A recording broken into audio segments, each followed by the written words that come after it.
Guys, we're talking the 109 tonight. As always, let's get started by going over a few trades. Let's start with Superflex, 12-team, start 10, PPR. Are you going the 109 or David Montgomery and the 203? Man, I'm going to go with the package. I think it's very close, but I can also see where these fall in the same tier, and I'm getting a free running back, and I still have flexibility of being in the same tier with the pick. I mean, the smart play is probably the package. I'm assuming Zach Charbonnet is off the board because I've already drafted him at 108. Yeah, give me the package just because I at 203, I know there's going to be another running back I like there. Are you going 109 or Michael Pittman? Flexibility of the pick, but also because of the format. If tight ends matter, and go back and listen to a lot of our former shows, a lot of my former content on tight ends. If tight ends matter in your league, I think this range is a lot more appealing because now you're going, man, there's going to be a couple tight ends I can take in here too, plus the other receivers, plus any running backs. It feels like it's going to be a tier of 8 to 10 players for like 6 to 8 picks. So why pay up for the higher ones when I can get a free asset on top? So yeah, I think I'm going to still lean with the pick there just for the flexibility. Shane? Scott talked so long, I forgot what the offer was. 109 or Michael Pittman, Shane? I like Michael Pittman. You know what? I've been talking about Michael Pittman as a buy, so I can't say that out of one side of my mouth. And then when I can get him at the 109, where looking at the other receivers I can get in this draft, Zay Flowers, Marvin Mims, Quentin Johnston, if I'm drafting, I prefer Michael Pittman over all those guys. At some point, you're going to stop being able to trade picks, and you're going to have to actually make rookie picks, right? So I'm thinking in that context right now. So I'll take Pittman. Let's switch over to a 1QB. So this is a 1QB, 10-team, start 8. So a very shallow one. Are you going Miles Sanders or the 109? Pick. Let me just look at my board on my 1QB. Yeah. Can I pass? No. Use a lifeline? Who's your lifeline? I want to phone a friend. Who's your friend? Play? 109 or Miles Sanders? Give me Sanders. In a 1QB, give me Sanders. What am I going to go? Tajay Spears, maybe? Probably Tajay Spears over Devon Achane, who you took last time at the 108. But the idea here is, what do we always say in a shallow league? A 10-team start 8. That's 80 starters. That's the equivalent of like a 12-team start 6.5. Literally, the only angle is to try to continue to kick the draft pick value into more draft pick value, meaning delay the inevitable, right? It's like that relationship you should be breaking off, but you don't. But the reason is because you're still getting some benefit out of it that you don't have to break it off today. That's what the draft pick is. As soon as I turn it into Miles Sanders, I'm going, he better crack my lineup, or I've literally just flushed this pick down the toilet. At least the 109, can I maybe add something to the 109 to get a future first? Maybe I can spin that future first into a future first that's a top 3 pick, and I finally turn into a stud or a You're on the player that cracks on the clock. On the clock. 109, someone offers you Miles Sanders. On the clock. I'm sitting on the clock until I get something more flexible than Miles Sanders. It's a 24-hour clock. Even better. That gives me 23 and a half hours to Hour 23. You have an hour to make a move. I'm trading back one spot. No, you have no offers. For free. I'm taking a new toy that maybe buys me more time to flip for something different. Not Miles Sanders. I've basically just taken that dollar bill and scribbled Sharpie all over it, and now it's basically not going to be accepted by half the people in the country. All right, so guys, let's move over to the Superflex board here, see what picks you made on the previous shows. So, Scott, we're looking at you first.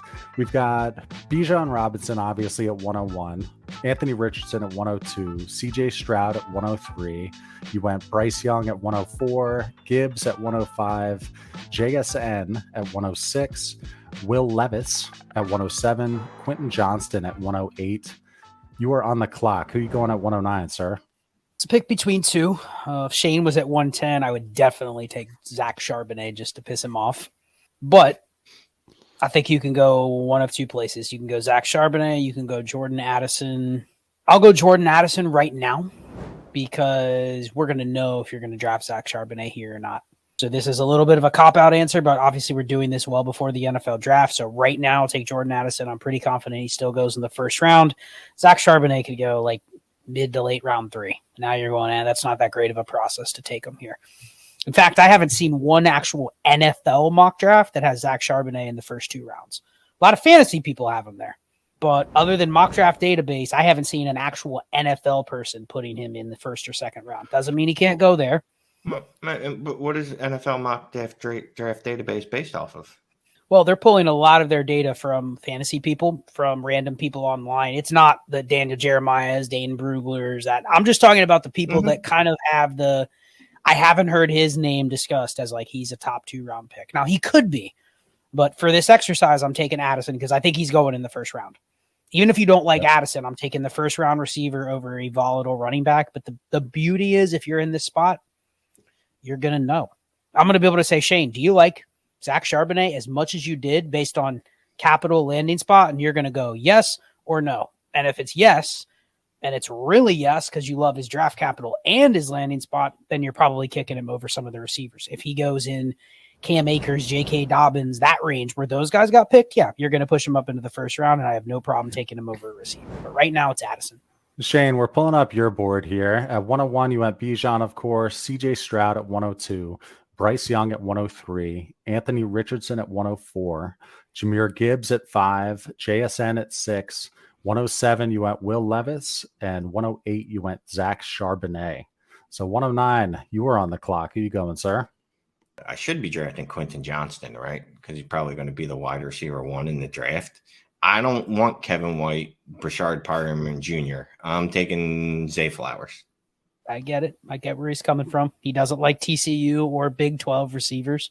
You shouldn't scout the helmet, right? Like that's what we've heard before. You shouldn't scout the conference. But when every wide receiver that's ever come out of that conference has been bad, and every wide receiver that's ever played from that college has been bad, like every one of them, like there's never been a good one ever. I do get a little nervous, and I also get a little nervous that he has bad footwork as a wide receiver, not a scout. You know what I mean? I'm just listening to scouts. You're a tape junkie. You know, what's that word I'm looking for? He's not good at running routes, which as a wide receiver, I understand is somewhat important. And also he's a body catcher. But other than that, he's a great prospect. The fact that he got shut down again anytime he played against any significant defense. See the college football playoffs championship. When did he even have a target? And the game before that, the only time he made an impact is when they moved him into the slot to get him away from the real corners. He just scares me a lot. Okay, so we're going to talk some actionable advice with the 109. But first, if you wouldn't mind looking down, hit that little thumbs up, give us a like. We'd appreciate that. Easiest way to help out the channel. So, Scott, we'll start with you. You've got the 109. What is the first thing you're trying to do with that 109? Obviously, it's kind of a, who do I pick? Kind of a dart throw pick. Are you first trying to move it back to 2024? Talk to me about the process, how the format plays in, all of that. The formats where tight ends matter, it makes this range a little more desirable. 107, we brought it up a little bit. If you don't like Will Levis, if Will Levis is there, he may still be there at the 108. So if you like him, you're safe at the 108. Hell, you might be safe at the 109. There's going to be drafts where people go, I don't like that Will Levis. I don't like him going to the Raiders. Man, that's a bad spot. I'm just going to pass on him. Give me a first-round receiver instead. There's still a shot that he's there at the 109. It's still possible. So there's a reason if you're like, I like Will Levis, I need a quarterback, there's some value to be had at the 109. But you're going to know probably by the 107, 108, before you're on the clock, you're going to know if he's going to be there or not. So if he's gone, now you're looking at this range where Shane and I have had a pretty spirited debate on which players to take here.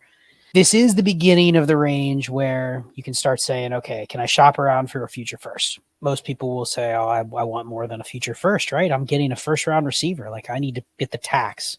But realistically, how many of our leagues are people pounding down your door to give you a future first for this pick? In fact, the people that are the ones that, I've won 3 straight championships. I've never picked lower than the 110. Here you go. Right. You can have my future first. We're probably looking at their team going, man, Mahomes, Josh Allen, a bunch of studs. Now I'm giving them another player. Yeah, it's probably not going to be a profitable first. So realistically, and people will say, I'll take that deal all the time. Realistically, the first we're trying to acquire is, I look at Shane's team and I go, yikes, his quarterbacks are Ryan Tannehill and Jared Goff. Man, can I get his future first? Sure. He can get Zach Charbonnet.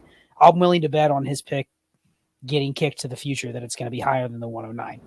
But those deals don't come around. That team isn't the one going, man, what can I get for my 2024 first? Can I get this 109 so I can draft Zay Flowers? So it's easier said than done to do that. I'm trying to do that. I'm trying to send out a deal where even if I can't get it straight up, Can I send a player that maybe I couldn't have got a second for? Can I throw them in the trade and get a third back? One of these receivers where it's like no one's giving you a second, but people would buy for a third. Someone like an Adam Thielen type, like you don't want to give him up for a third if he's a start 12 or something like that, but you're never getting a second. Something like that I would try. If you got a pick, the worst thing you can do is just make a pick without trying to trade back a couple spots. We had this discussion earlier in the DD Discord. It was like, what would be the least you would accept, Shane, to go from the 109 or the 110 to the 112 or 201? Least you would accept. And if you say it's less than a second, you're probably valuing it correctly in my eyes, because a lot of people will go, oh man, I'm not taking a third. All you're giving me is a third. I'm arrogant enough to say that my choice of getting to pick my guy is worth more than a third. But I think realistically, if you can slide back here 2 spots, I will take a single third. That is one piece that maybe I can move during the season for a spot start, or I can throw into a trade to get another deal done where I wouldn't have got it done. So I think that's the next resort, is try to move back for anything you can get and alleviate having to make the choice. Shane, would you do that? Would you move from the 109 to the 111 and you're only getting a third tacked on? Well, the 1011 isn't a number, but the 111, tacking on a third, 109, 111. No, third's not enough to do it. I mean, honestly, at that point, I'm probably committed to someone that I want to take at 109, right? At least 2 or 3 people. Well, if it's 3, I'll move back. But if it's probably just 1 or 2 guys, it's probably going to be someone I'm going to go like, all right, I had my eye on him. This is who I want. I'm going to make this pick right now. Well, let me ask you this, Shane. What if it's 108 goes Jordan Addison, okay? So you're staring at Zach Charbonnet, Zay Flowers, Quentin Johnston, and the guy at 111 is trading up and he wants Quentin Johnston.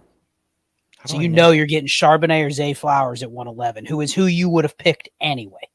No, because does that change your mind at all? No, because you know what? I still want Charbonnet over both of those guys. Well, obviously over Quentin Johnston. And I want him over Zay Flowers, too. Like, Zay Flowers, as much as I like him over Quentin Johnston, he's more of a consolation prize. You know what I mean? I'm hoping to get Zach Charbonnet at this part of the draft. If I don't get him, I'm going to be a little disappointed. So say he goes off the board earlier than that, that's when I would go, you know what? I'm fine. Like, I don't really like Zay Flowers. I'm not married to him. You could put Marvin Mims in there if he gets second. So it's Levis 7, Charbonnet 8, and you're looking at Johnston, Flowers, Addison. Would you move back the 2 spots knowing like you're going to get one of the 3? No, because I have Addison over both of those guys. It's going to depend on the board. Really, it is. Like, how did it go? Is that why we want to get out of this spot sooner than when you're on the clock? Getting out of it now? For Shane, it sounds like this is more of kind of a tier break based on how he sees it right now. For me, I'm looking, if I'm in that scenario where it's Levis and Charbonnet and I'm staring at literally the 3 receivers that are going to go off next, maybe I'm just a little more agnostic on those 3. And I'm if you're going I'm willing to take any of the 3, flip a coin, because there's probably going to be another situation where I have to pick one of them.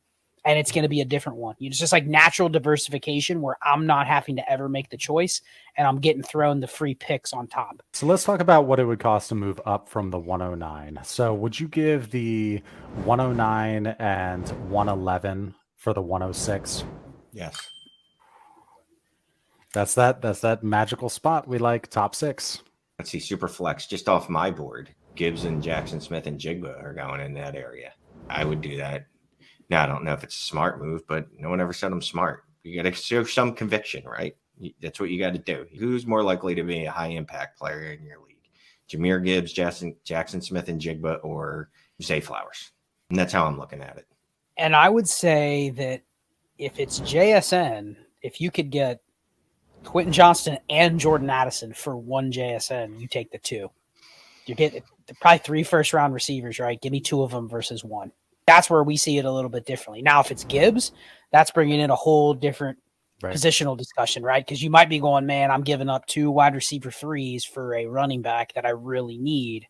If it's JSN, man, it's hard for me to say I'm giving up 2 other first round, maybe the wide receiver 2 and 3 of the class for 1 guy. Am I that confident? JSN is just far better than everybody else in the receiver class. Yeah, I think I'd take the 2 there if it was the receiver. If it's a running back or quarterback, that's a different story. And if you're doing the trade now, the gamble you're making is it could be any of those 3. You don't know. It depends on your roster, right? You have a thin roster. Like Scott was saying, you're drafting at 110. There's a pretty good chance that you have a good roster. Let's just assume everyone doesn't trade like absolute jackals like we do, right? If you have the 110 and it's legit earned, maybe you go, I'd rather move up and go get that player that could be an impact player.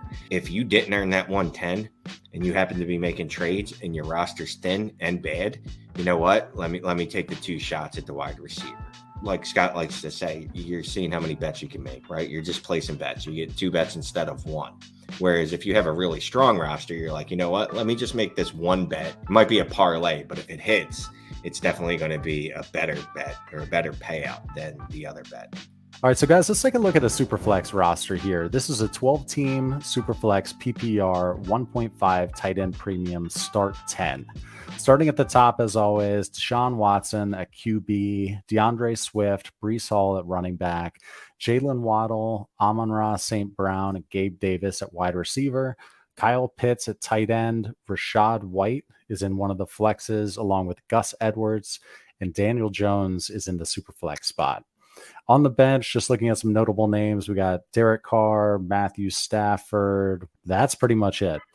Looking over at his picks, he's got the 103, he's got the 109, which is his pick, 209, 303, 309, 312. He's got a 24 first and a couple 24 seconds. So, Scott, what do you think here? What would you do with the 109 in this roster?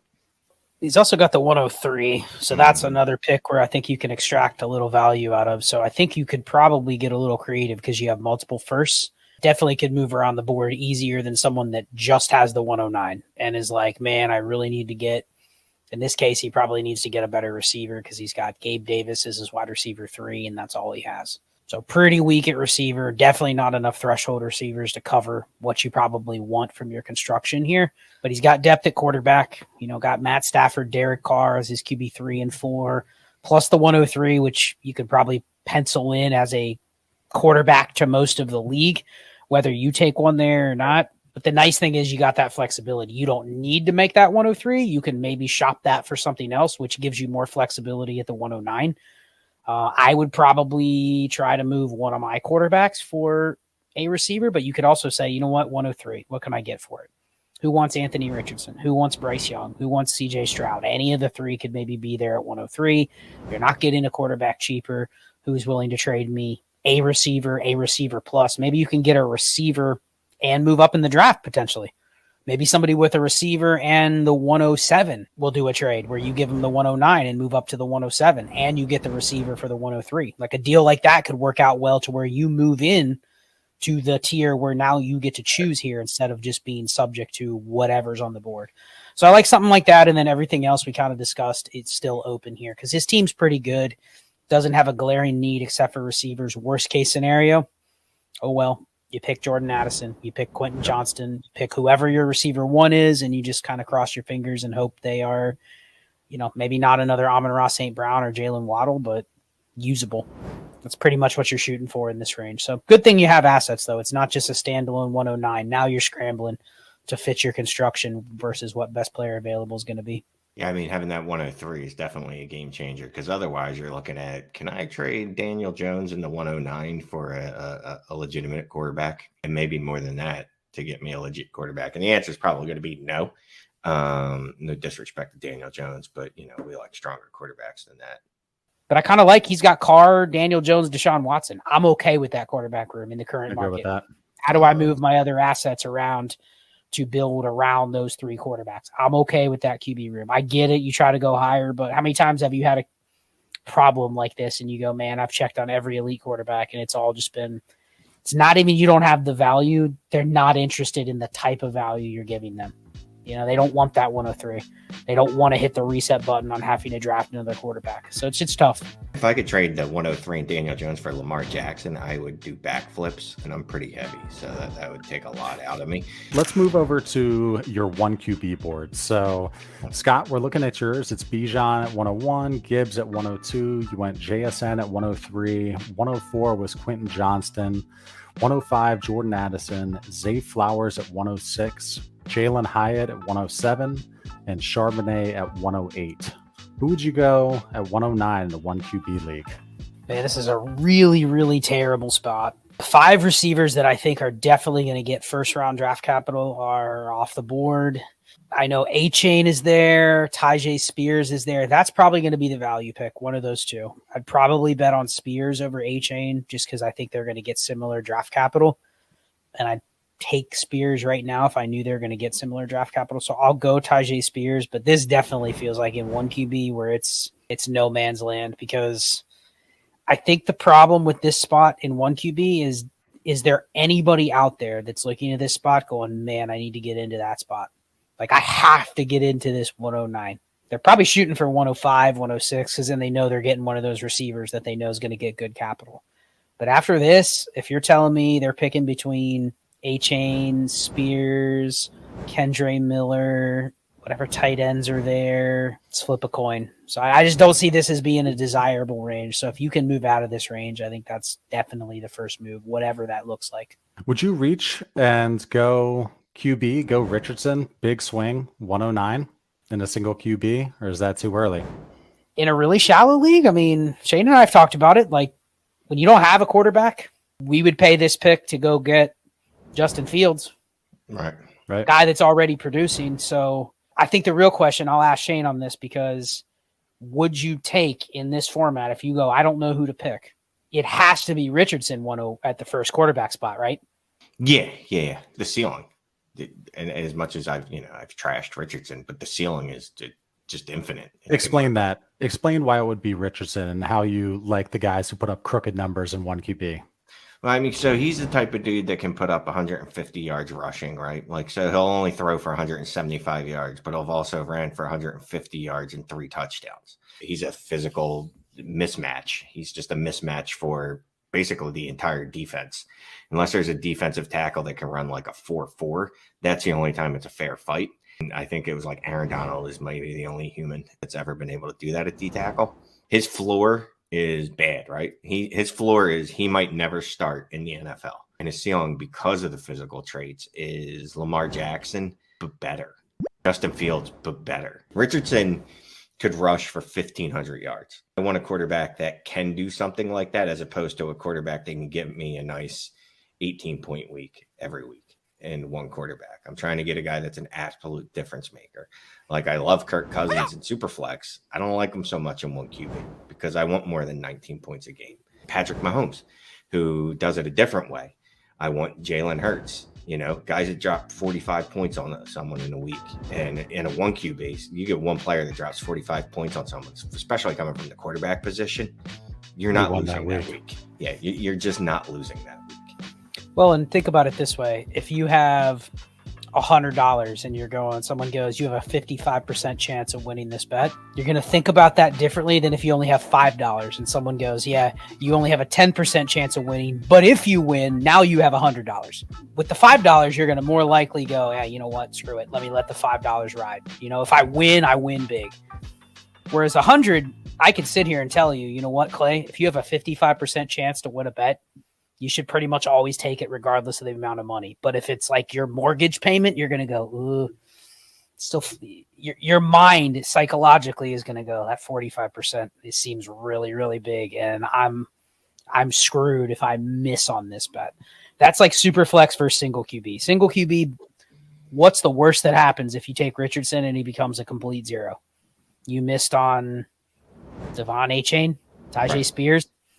Superflex, if you lose the pick, you're going to look back at that draft and go, man, I feel real bad if I'm the one that took Zach Wilson and every other pick around him was good, except for mine. It feels real bad relative to the field that you just got a complete zero out of the pick. So I think it's how you have to look at single QB quarterbacks. So let's do a few more trades. Would you rather have the 109 or the 202, 205, and 304? And this is a 12-team Superflex start 10. I'll take the picks. 202, 204, and 304. Is that right? So I think it's the 205. Right? But yeah. But, never mind. That's very different. I can't do it yet. I can't do it. We'll see how I feel when we get to the 110 video, but I'm not doing it. I'm going to hold the 109. I'm probably going to see what I can do to move the 109 the other way. Okay, let's do a Hail Mary up to the 101 with the 109. So let's say you're flush with assets. It's your 109 and you have a bunch of wide receivers.